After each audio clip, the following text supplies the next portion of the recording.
things that you have no reason to know about Vint, but that I will out him on, is that he is congenitally nice. He will say, he will meet people who, I walked through his door 10 years ago and was nobody in the tech world, and he agreed to meet with me and help set up the Pew Internet Project. It was a lot of his guidance that helped structure some of our earliest research, and so I'm a partisan about him too. I dedicated a book to him with Jana, and so we thank you again. I thought it would be kind of fun to have you elaborate a little bit on your own experiences of your own network. You have talked about the surprises that you've encountered, somewhat most dramatically in the context of things that went wrong that you weren't anticipating, and I'd love to hear a little bit more about that.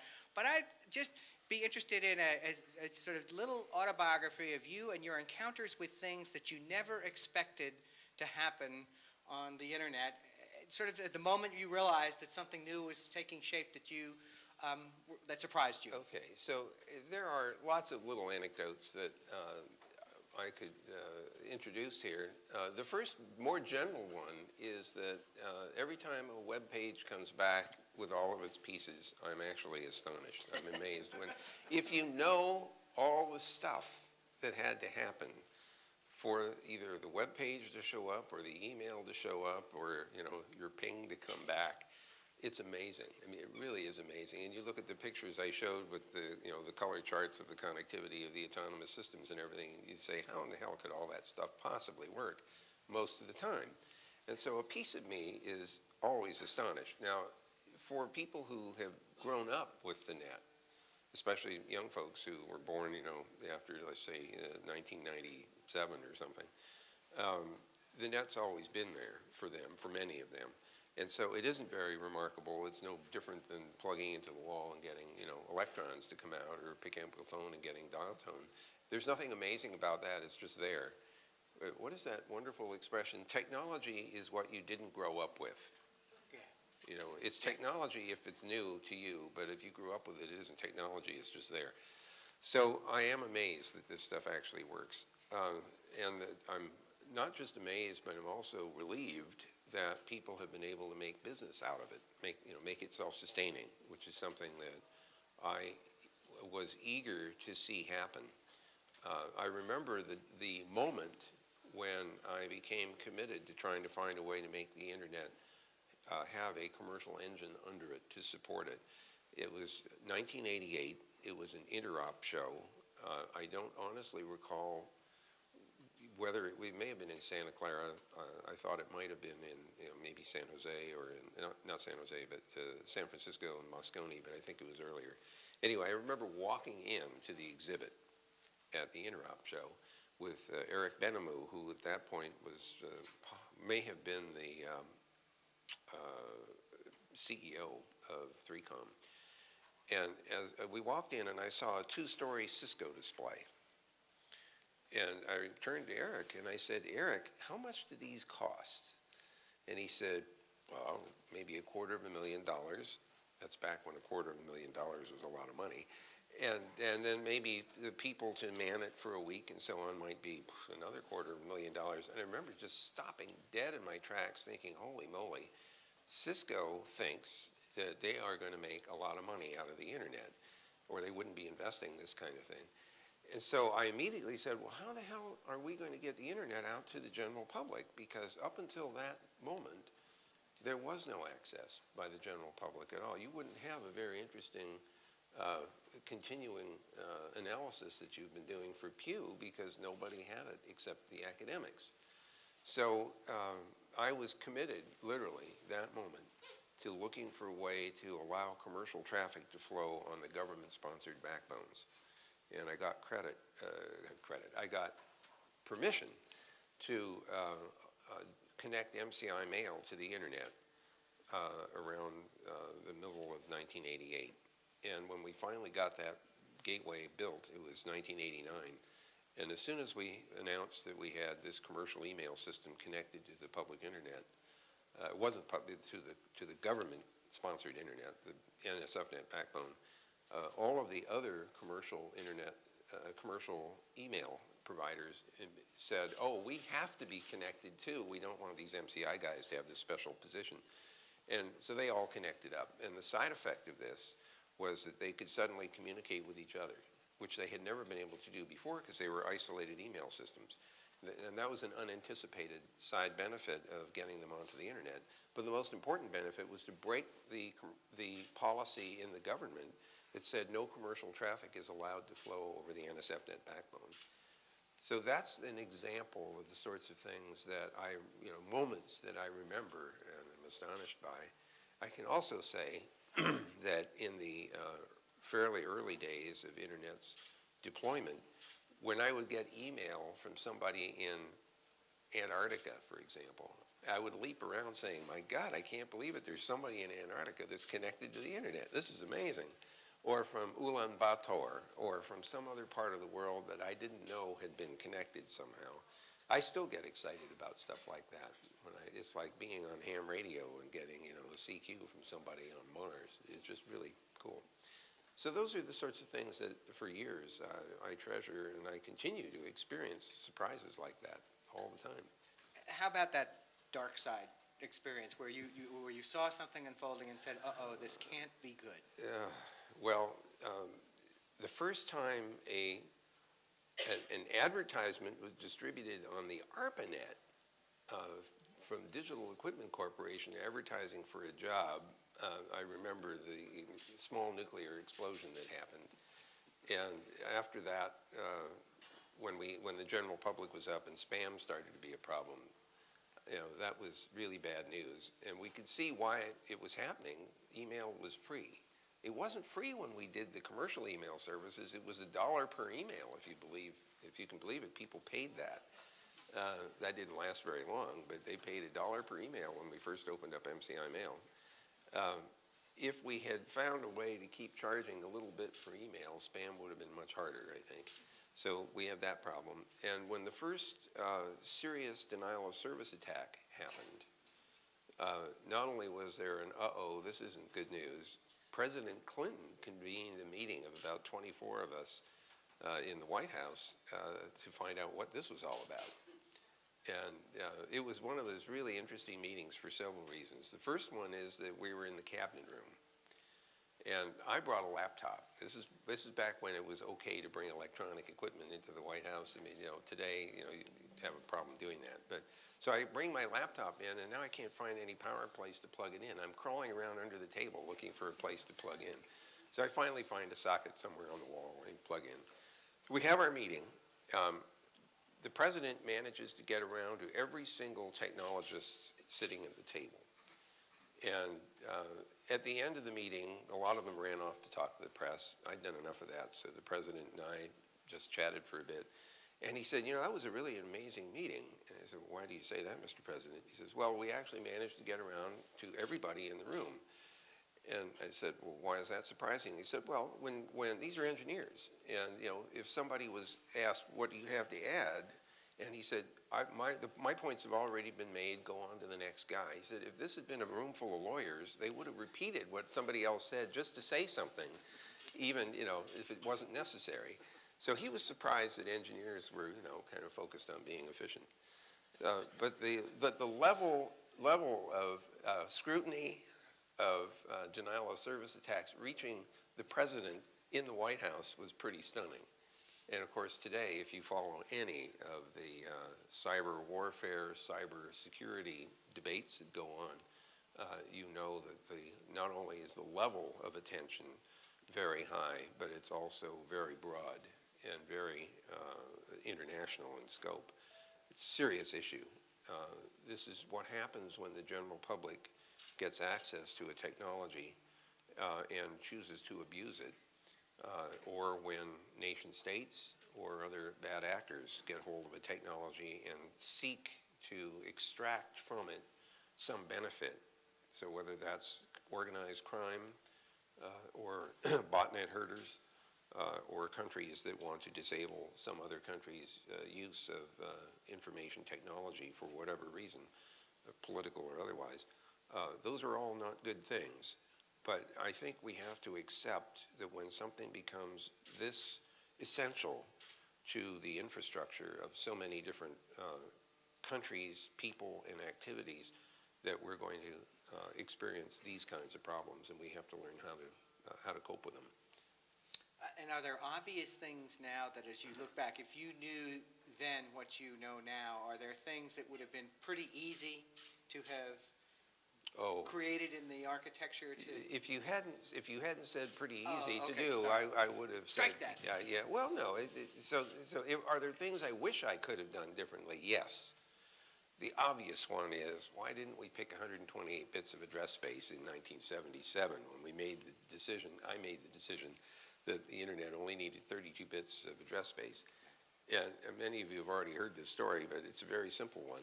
For a year, the engineers argued during 1976 about how big the address space should be. And nobody came to any conclusions. Some people wanted variable length addresses, but the programmers hated that because that meant you had to spend cycles finding the fields in the packet, and they didn't want to waste any cycles. So that went out the door. And then the other guys said, well, how about 128 bits of address space? And I remember thinking, that's 3.4 times 10 to the 38th addresses. This is an experiment. We don't even know if it's going to work. How on earth could we possibly argue that we need 3.4 times 10? That's like 1.2 gigawatts. You remember the, great Scott. So, in the end, I said, look, 32 bits gives us 4.3 billion unique terminations. That's got to be enough for an experiment. And, if it works, look, this is 1976, 77. Yeah. If it works, then we should do a production version. Well, the problem is we didn't ever end the experiment. So you're still part of it. It's 2010. We're going to run out. So if I could have done that differently, I would have. But I couldn't have passed the red face test trying to explain to anybody why I needed 128 bits of address space. The same is true for authentication. Public key cryptography was publicly invented. It was invented before this, but it was publicly invented in 1977 by Whit Diffie and Marty Hellman at Stanford. They published their paper. The paper had the concepts in it, but no working algorithms, okay? Now, I knew these guys. I'd been on the Stanford campus. I'd just come to the Defense Department in late 1976, so I knew what Whit and Marty were doing.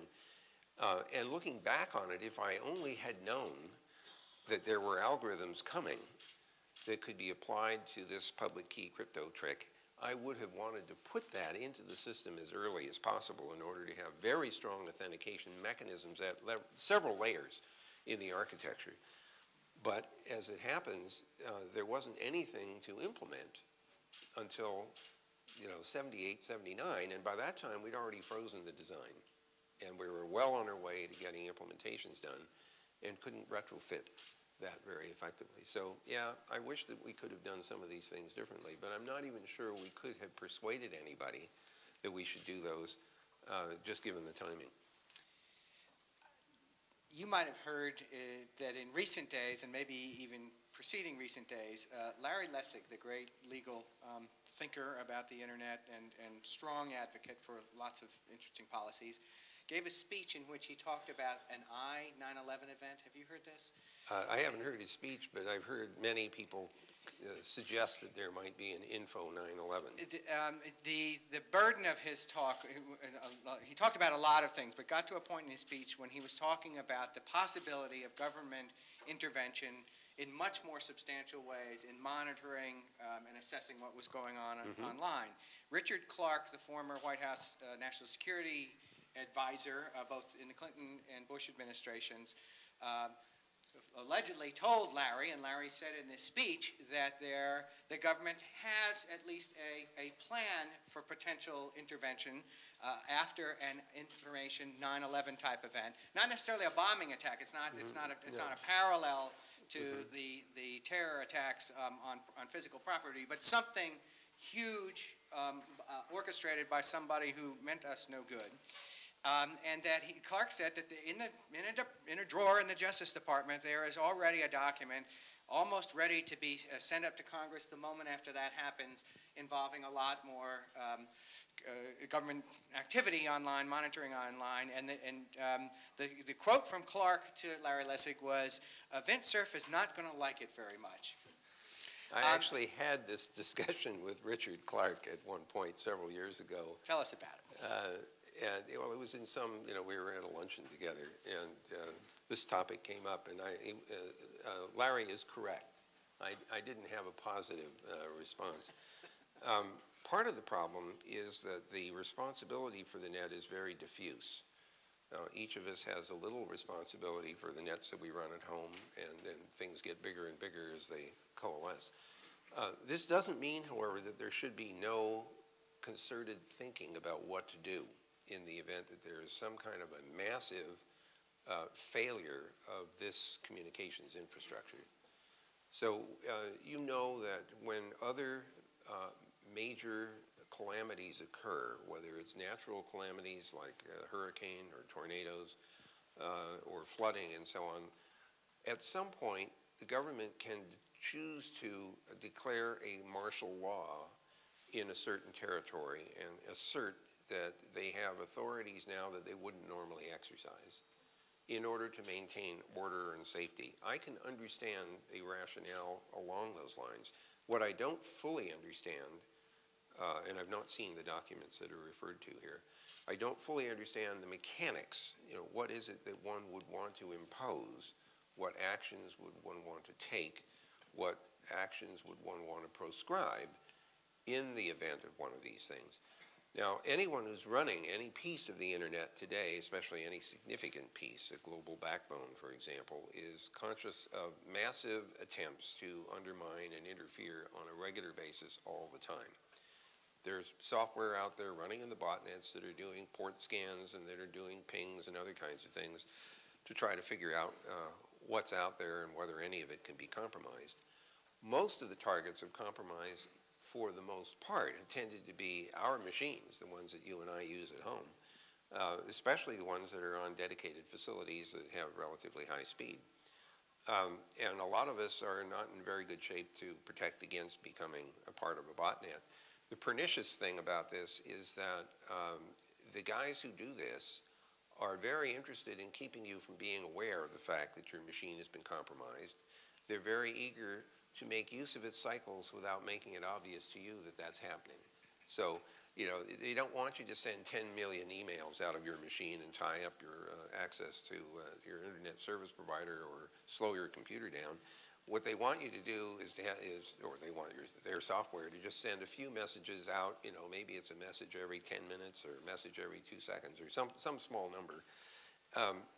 But if they have 100 million of them, or if they have 10,000 of them, and there's a target, that target gets the sum of all of that activity all in one place. And so they get the effect without being apparent to most of the people whose machines have become part of the unwitting parts of the botnets. I tried to say earlier today that the challenge there is not defending against the symptom, which is infected machines. The challenge is trying to design systems that don't let the machines get infected in the first place. So we have a lot of work to do there. So I am sympathetic to the idea that there has to be some thought ahead of time to deal with serious and major disruptions in the system. But you could imagine a fairly broad range of possible actions, some of which don't necessarily sound like they would make sense. Let me give you an example. In the extreme, you could say, and again, I haven't seen this documentation, but in the extreme, one could imagine something that says, General X is allowed to tell every single company that runs any ISP in the United States how to configure their routers. And my first reaction is, that's hard to begin with. There's a lot of different configurations and models and states of software, and it's very hard to imagine General X or any of his people knowing better how to configure those things than the people who try to run them every day.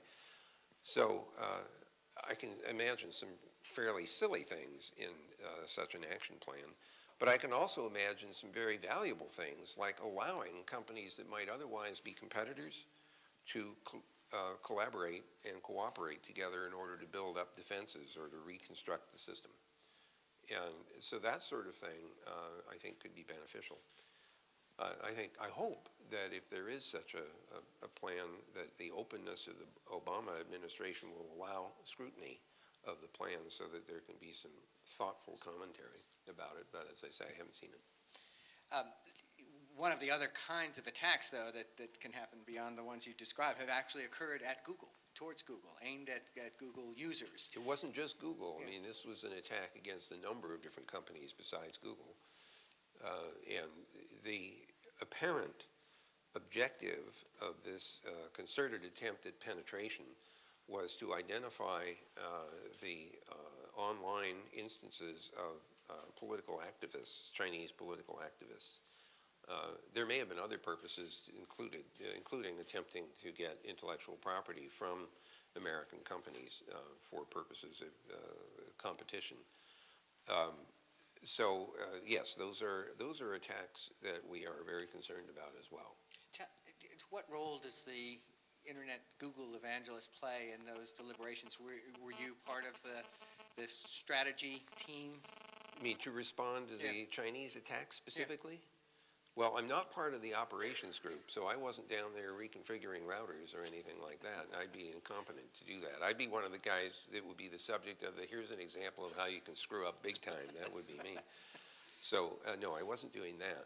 I certainly am part of the group at Google that discusses corporate policy, both public policy and internal policy. And China has been a focus of attention for us for several years, actually. I mean, there was a long debate whether we should actually offer services in China. We constrained the set of services that we chose to offer in an attempt to minimize risk to Chinese citizens who used our services, because we didn't want to be put in a position where the government could demand information that might expose someone. So we didn't do blogging and we didn't do email there. We just had web page searching and things like that. So that was one big long debate. The other question of what to do after we had detected this fairly sophisticated sequence of attacks also took a while to get sorted out. I think the outcome was pretty interesting. And of course, some of this is still in play. But the idea that we would change our rules from the .cn filtered rules, which we had been observing, to the .hk unfiltered rules, because even the Chinese government has given some latitude to .hk. But that doesn't mean that it won't stop its citizens who are in what we'll call the .cn part of the net. If they try to go to .hk, they may still encounter some interference. But at least our position is we're sort of still in China, we're just under a different set of rules. I thought that was a rather adroit option. It doesn't, however, solve the problem that there are people in the world who aren't getting access to information as widely as we would like. So that's where things stand right now. And I'm sure that there will be continuing discussion and debate on what else to do. This is not the only, we focus heavily on China in this little bit of our discussion, but this is not the only regime in the world that's exhibiting concern about the internet content, what people can do with it in an abusive way, and what to do about it. And there are bound to be extremal explorations. Australia is in the throes of attempting to do filtering, mandatory filtering on the net, and I think it remains to be seen how this will all come out. It depends a lot on the electorate, frankly, in Australia. But what I interpret this to be is not just an extreme reaction, which it tends to be, but rather that it's the beginnings of an attempt to formulate some kind of policy that allows a state to protect its society against truly abusive practices. And it's clear, because the internet's boundaries are not limited to any international edges. It goes all over the world. And that abuses that are initiated in one jurisdiction can harm someone in another. That the only way that we're likely to defend citizens against various forms of abuse is to have more collaborative intergovernmental agreements. But that means coming up with some common ground on what's acceptable behavior and what isn't. We aren't necessarily going to agree on every particular, but there must be a few things that we might be able to start with. This is the salami slice method for trying to get policy done. Let's sit down and figure out if there's something that we can all agree. Child pornography, I wish we could all agree, is just absolutely unacceptable. Someone was sitting in my office yesterday and said that there are 95 countries in the world who apparently do not have laws against that stuff. Now, this is very hard for me to believe, but, and I've asked, please give me the list. But that has to be one example where you would surely want common agreement that if there's that kind of abusive content on the net, that we would agree to do something about it. And if it requires international action, that we would agree to undertake that international action. There might be other kinds of things like that on a more constructive basis. I hinted at that this morning with digital signatures and their meaning and their role to play in electronic commerce. If we could have common agreements on weight given to a digitally signed contract, that would be helpful as well. So I think we're literally going to have to work our way through this stuff. There isn't any pixie dust that we can sprinkle that causes everything to suddenly get better. So we are going to have to, during this decade, live through the bad parts and the good parts and try to figure out where we have common ground in order to build a more reliable system for everybody. Tell me about your job itself. Google evangelist, there's got to be a public diplomacy element of it. There's got to be a strategic thinking dimension of it. I mean, what parts of your job are the hardest? Well, first of all, I think, does everybody know that I didn't ask for that title? I asked for. It's a great title. I asked for Archduke. I thought that'd be. I thought they said, "What title do you want?" And I said, "Well, Archduke sounds great." Somebody did point out that the previous Archduke was Ferdinand, and he was assassinated in 1914, and it started World War I, so maybe that's not a good title to have. So they said, why don't you be our chief internet evangelist? So honestly, the job has been something that's formed in real time. And you're right, it has public relations components. This is an example of something I do as part of that portfolio. I spend time on policy, both internal and external and international. I spend time on college campuses talking to not only professors, but the graduate students about problems that haven't been solved. You saw a few of them in this morning's lecture, trying to stimulate interest in cracking some of those really hard problems. I spend time well, as you can imagine that my inbox is fairly busy. And a significant part of the inbox has in it things like, I've just patented this thing, would you like to license it? Would you please buy my company? Can I have a job? And there are times when somebody may have an interesting new technology or application, and if it isn't, perpetual motion or some obvious, okay, we'll put that in the nut file. If it looks like it deserves some attention, my problem is to figure out which of the 20,000 people at Google ought to have a look at it. And so part of the job is trying to sort through, does this go to the business development group, or does it go to the charitable giving group, or does it go to the research group or something else? So I get a wonderful mix of things to do. The part that I like the most is regular and repeated exposure to people who are smarter than I am. If you go through life learning things, it doesn't get better than that. Nice. You've lived a life that's full of observation of disruption that you sometimes are the cause of. So I wanted to ask, both in the sense of you mean the screw-ups that I made? No, disruption in the sense of the industries and sectors of the world having their lives turned upside down. Business models suddenly get invalidated. Don't you think that's fun?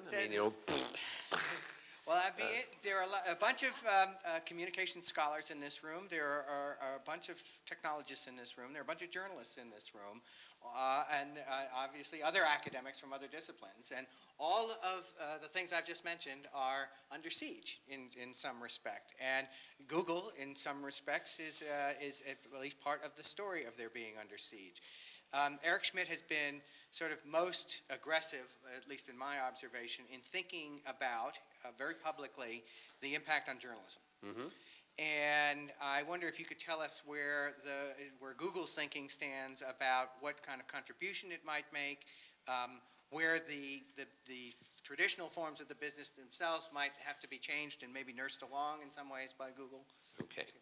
So, gosh, this is a wonderful topic. First of all, let me draw attention to an activity at Stanford University. It's called Innovation Journalism, and the man that runs it is David Nordfors. And it's a 7-year effort. David has really done some very important and good things about thinking about this problem.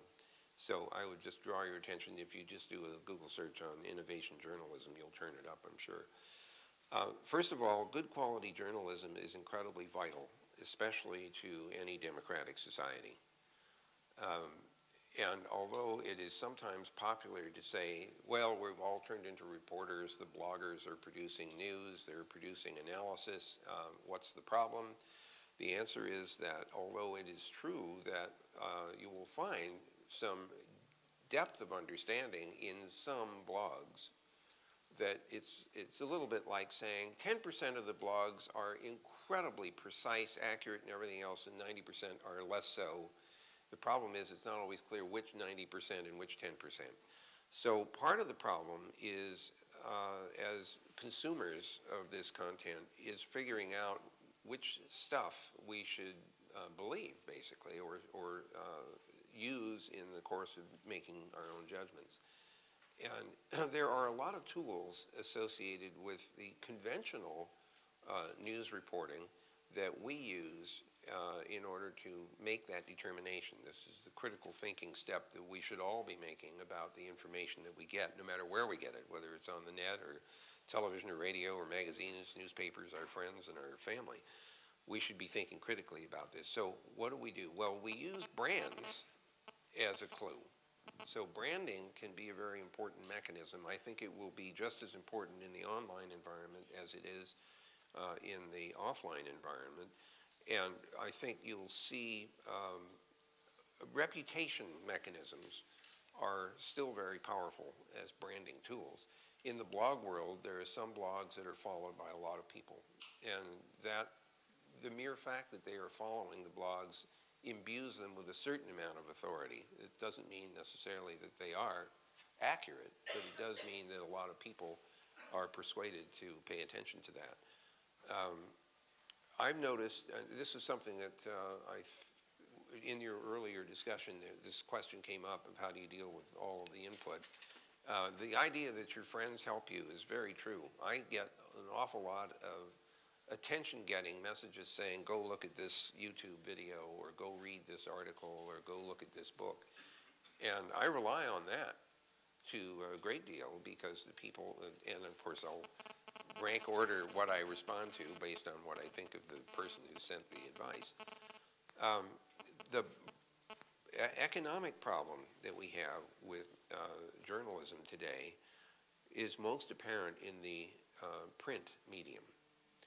And there, especially in the newspaper medium. It's popular to say, oh, well, it's the fault of the internet. It's Google's fault for allowing bloggers to express their opinion. There are a variety of things that are asserted.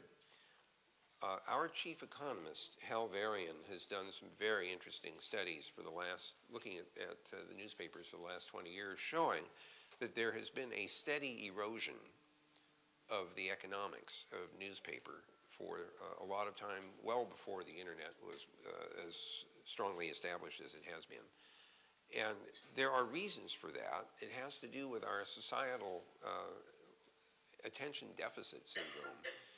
People have tended to move away from reading newspapers to watching television news, and in some cases, especially younger generations now moving to looking at online news as an alternative. When you think about it, newsprint was at one time the cheapest and fastest way of getting a lot of information out to a lot of people. But and therefore it had a really good business model. Advertising was the thing that supported it, small amounts of money for subscription, but primarily advertising, because lots of people wanted to see the news. The only way they were going to get it was once every 24 hours, or in some cases you get a morning and an afternoon edition. So that worked very well for quite a long time. Then along comes the electronic media with their economics, and here's the place where disruption occurs. When you introduce technology that changes the economics of information dramatically, and in this case it's factors of thousands cheaper to get something out as bits than it is to get them out as atoms. Moreover, you don't have to have a 24-hour deadline. You don't have a printing press. You don't have a delivery mechanism to worry about. It just goes out when the story gets through the editor, bang, it's out on the airwaves. So this changes a lot. Also, ads in print are fixed. Ads online don't have to be. Ads online can be targeted. Google's business model revolves precisely around that fact, that the ad that you see is localized to whatever it was you were doing at the moment, that to the extent that we can get any kind of a clue about what might be of interest to you, you care about that because you don't want to see advertisements you don't want or are not interested in, and the advertiser doesn't care to show them to people who don't care to look at them. So the question then is, can the advertising model work for the news industry in the same way that it did when the news industry was using print as its distribution medium? Now, here's where I'm not sure about the answer. We do know that the current crop of experiments in online news reporting the advertisements in those channels do not generate the same absolute amount of revenue as the print ones did. So that's disappointing. The question is why? And I am not confident of my conclusion at this point, but I can give you a speculation. In our world at Google, first of all, we have an extremely large bag of ads to choose from. That helps. If you're trying to pick an ad that looks like it might be of interest to somebody who's reading this news article, if you have a large selection of ads to choose from, you maybe have a higher probability of delivering an ad that somebody cares about. In the news world, it may be that they don't have nearly the same scale of ads to pick from. They may not have nearly the same amount of clue about what might be an appropriate ad.